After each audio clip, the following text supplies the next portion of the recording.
What don't I know as a parent that's Mm. happening in the school systems that you as a teacher, as an administrator, that you see every day that if I knew as a parent, I'd be shocked. Wow, that's a great question. And I'm gonna be straight up with you. I tell every parent, you don't just drop your child off at school every day. Go be involved in the school, get to know the people that they're with every single day, be a part of it so that when you have questions, there is no one that's not going to answer the question for you, if that makes sense. Um, So yeah, I've been a parent. My eldest will be 12 in May. So I've been a parent for most of my career. I was about what 5 or 6 years in before I became a parent. So it was a little different. It was a shift. And that's we can talk about that later. There's a shift of when I'm teaching and not having a kid at home, and then I have a kid at home, and that does shift a lot of things. It makes me think about things differently. But yeah, there is a number of things that even classroom teachers don't even know about. Like there's things coming down pipelines that we don't even know where the pipeline begins and why we're doing the things that we're doing and why the shifts are happening until we're told it's a mandate and it has to happen. So if you feel like you're in the dark on some things as a parent, it's probably because some of the teachers feel like they're in the dark as well. And again, when I was an administrator, we were just told this is what needs to happen. It's one of the reasons why I walked away from administration, because it just felt like it was such a political game that I felt like I was more valuable in the classroom than I was as an administrator, because at least I was able to impart on my students in a way that um, strengthened them. Whereas here it was more of a dance. I'm trying to please the teachers, trying to please the students, trying to keep the families, the communities happy. And then, of course, you've got your district level administration you're trying to please. So there's a lot of different facets that you have to pay attention to that require for us to not always be upfront with what's going on. But I tell everyone that it's a case by case situation. If you want to know every single detail about your child, you go in there and you ask these people every single detail about your child so that you are fully aware of what needs to happen. Um, and again, if you stay away, then they're not going to offer anything to you. Like that, those memos are always going to be just enough to what you need to know to be where you need to be, that kind of deal. Mm. But if you want the information, and oftentimes students who have IEPs or who go in for the extra meetings because they have different things, they tend to know a little bit more because they have these frequent meetings. They have meetings at least twice a year or however many times they want to call a meeting. That's another thing a lot of parents don't understand when they have IEPs, that if you want a meeting in the middle of a meeting, you can call a meeting. Oh, it's one of those things. You have that power and that control. But it's really important for parents to understand that if they want their child to be successful, they need to, get in there and know everybody, not just the principal, not just the classroom teacher. Um, Everybody. Go in and talk to everybody, be a part of the school. And that's one of the best ways to find out what you need to know. Okay, so what do you say to the parent that's like, man, listen, I hear you, I Mhm. get it, but for real, I work 12-hour days. I drop my kids off at school. I go to work. I don't see my kids till the nighttime comes down. And when the time I gotta cook, I gotta clean, I gotta go behind them because they're terrible housekeepers and they don't do that. So I gotta do all of that. And then I also have to stay super engaged in the school too. Like how do I do all of that? That's again, you're bringing it. And I know for my husband and I that we're blessed to have each other, and so we can kind of tag team these things. But me being the educator, most of the times, if an educator is going to talk to me or expect questions to come from my household, they expect it to come from me because I'm already walking and talking in their language. So it's a little different for me. It does feel like it's a little bit easier for me to be at things. There's always going to be things that happen that I can't get to, events that are happening, but when you can volunteer. You can be on the volunteer list. And let's say you have a day that you have off that you can get in there. But to me, I feel like it needs to be a little more frequently. It had wherever you can find the time. And it doesn't have to be you. It could be grandma. It could be aunts. It can be uncles. It could be other people who actually are just engaged. And the presence of these people in the school will actually allow your child to feel like, okay, there's a connection here. I'm not Mm. at school and they're at work. That means we're all together. One of the things that I say in the classroom, it's a team effort. It's not me versus you. It's all of us, parent, me, child. We're all on the same team. I'm not out to get anybody. They shouldn't be out to get me. We should be all working for the same goal of growing this child, right? And so it's really where we want the community and the school to feel like one unit. There have been schools, I've been a part of schools where the walls are up. No parents can come in, no parents can do this. You can volunteer, you can only come to this things if X, Y, and Z has it. We've been a part of schools like that. Yeah. Um, and they're really not the place for me because if I don't know you, I want to know who's around my kid, right? So then when I stop and I talk to you and I ask you questions, you feel freely to tell me what I need to know so that I feel like I'm a part of the school, and I think that's really important. I hope I'm asking answering the question, or at least opening the door to get that question answered. Yeah, no, 100%, 100% for Okay, sure. great. Thank you. It made me want to ask you, like, so from your standpoint, how engaged really are the parents, like this generation of parents? I mean, it depends. It's every school. I've worked in Florida. I have worked in Washington D.C. I've worked in Greenville, South Carolina, and Columbia, South Carolina. I've worked in a lot of different districts, and no matter where I am, it's about the same. It's those parents that can Hmm. be there, they're there, and it's um. But if they can't be there, they're still there in some way, shape, or form. Like I have phone numbers of parents that I taught, kids that I taught 15, 20 years ago, and these kids are like grown, right? So I still have them in my phone to where when they could not be here, we were still texting and still calling and emailing. And it was one of those things where the parents I understood you can't be here physically, but you still want to know. I have no problem snapping a picture when your child is smiling because you need to see their joy at this time, right? And sending it to you in the middle of the day.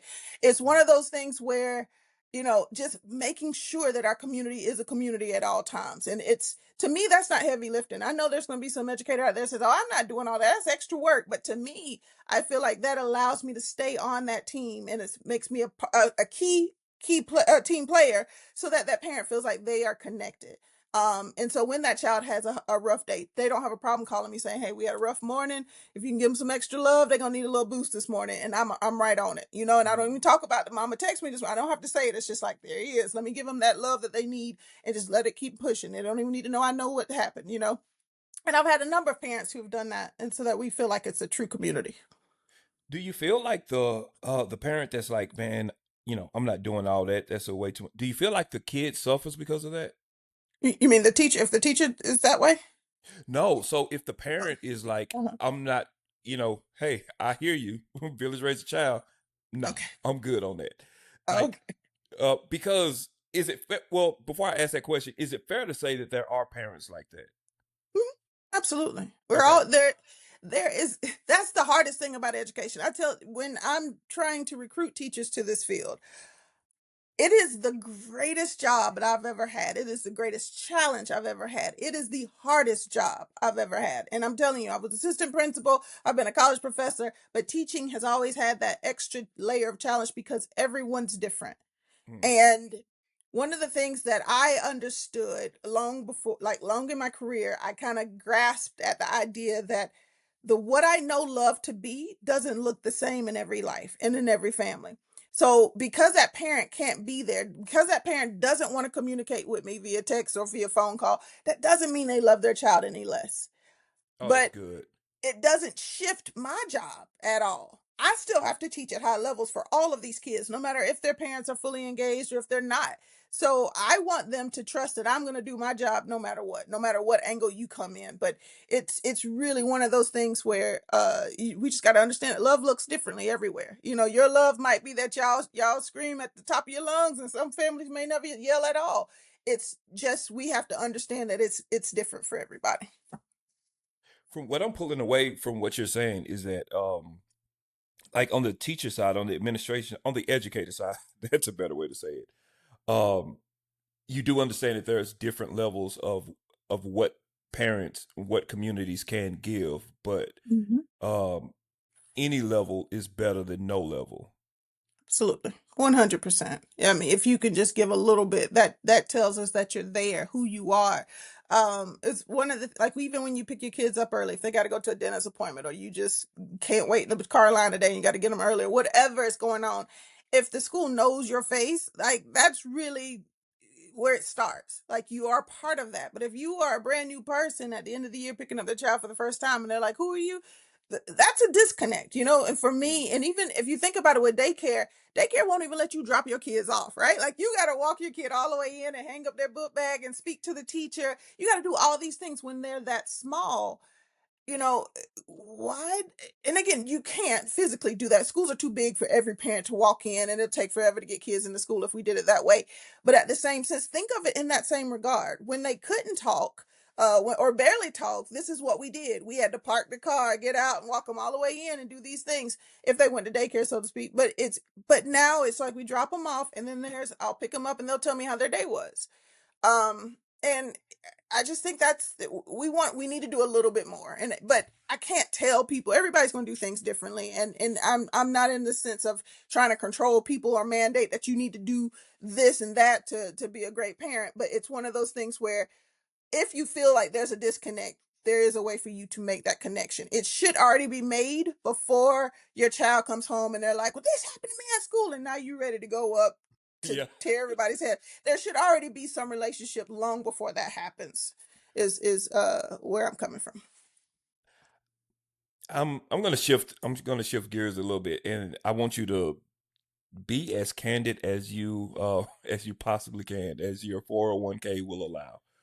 Um, I I'll ask it this way. I have the question written down another way. I'm gonna ask it this way. What do you see the relationship as between our black kids and the American education system? Mm. Ooh, listen, that was a tough one. And I'm gonna be honest with you. I am a product of the public school system.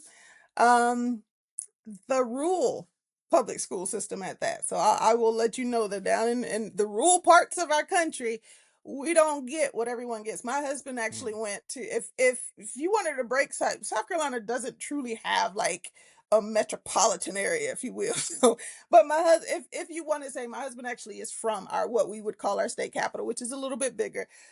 So he, for instance, I was in band, and that's all we had was band in my little area. He was in the what instrument orchestra. did you play? I played the flute and the piccolo. Okay. Shout out to the flute piccolo players out there.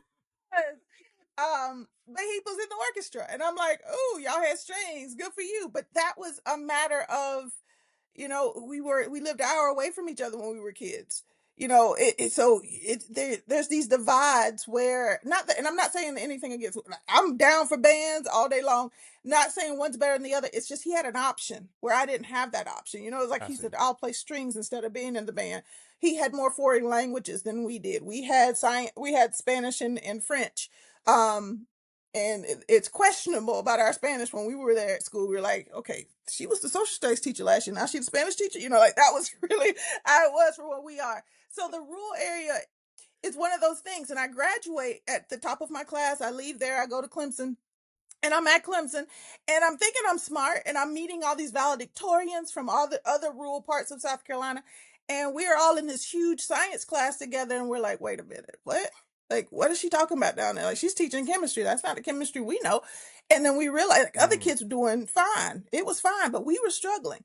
And we're like, wait, we're smart too. We got into Clemson too, like that kind of deal. But then we realized that our opportunities, what was exposed to us, was not the same. Now, this is just, I'm just saying, in the areas that we are, and I understand the pretense. It's like you come out of college, everybody who graduates from college is not going to go to a rural area and try to teach. If I'm young and I'm vibrant, I want to be in the city. I want to be closer to the city. DC was filled. There were people in when I taught in DC, there was schools that we had lawyers, we had doctors, we had all kinds of people teaching in the schools, because it was like, this is my opportunity. And they were geniuses. But I don't see those people picking up and saying, hey, I'm going to go down to Aiken County and get a job in Aiken County. Like, what's going to draw me there? So I get it mm, that opportunities are based off of the supply chain, basically. But at the same time, our system was not quite created for us to have what we needed to be prepared. And so we just kind of made it work. We figured our way out, and we had the support systems in place that understood our plight. And because it understood our plight, they were able to help us in a sense. I won't say save us, because I don't think we were all so bad that we couldn't manage, but it wasn't like we were as prepared as our peers that came from other parts of the state or country at that point. Yeah. So yeah, so that's just the demographic side of things. But when we look at Black students, history tells us, the system was never created for us, ever. We look at Brown versus Board and we realize like the lawsuit in itself never asked for integration. It was we want what y'all got. That's it. Give us what you guys have. We want nice schools. We want textbooks. We want desks and chairs and things for our Black children.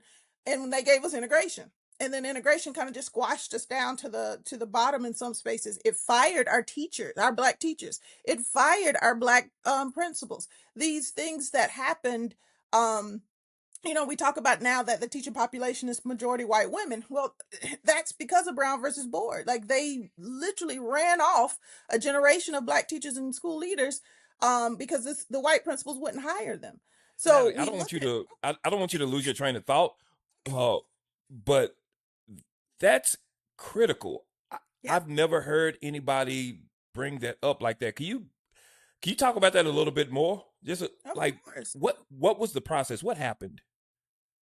Okay, well, from my readings and the studies that I've done over the time, it's one of those things where when Brown happened and Black kids were coming to our schools, that means that our Black schools were closing. That means that our Black principals could sometimes get jobs in our schools, but there was not very many of them that were getting jobs in the white schools.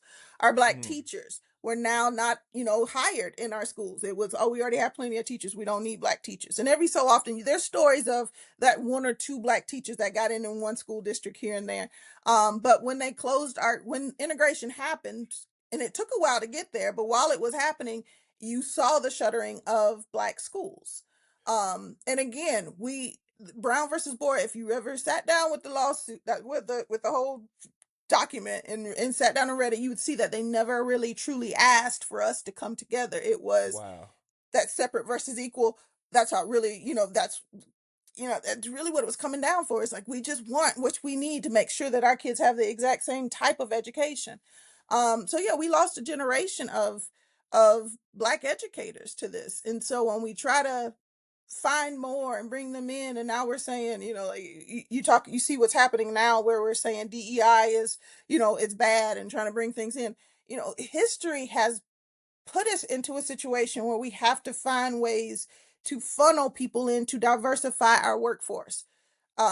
Because we know the system, the way that it's designed right now, you look at the numbers, the high school graduation rates alone, our Black kids and our Native American children are still at the bottom of graduation. And it's like, if we're all doing the same thing, going to the same schools, why is it so hard to get all of us out? And I've got questions. I can't find answers to. Yeah. But yeah, I'm but gonna just knowing that our system was never created for us is where it starts.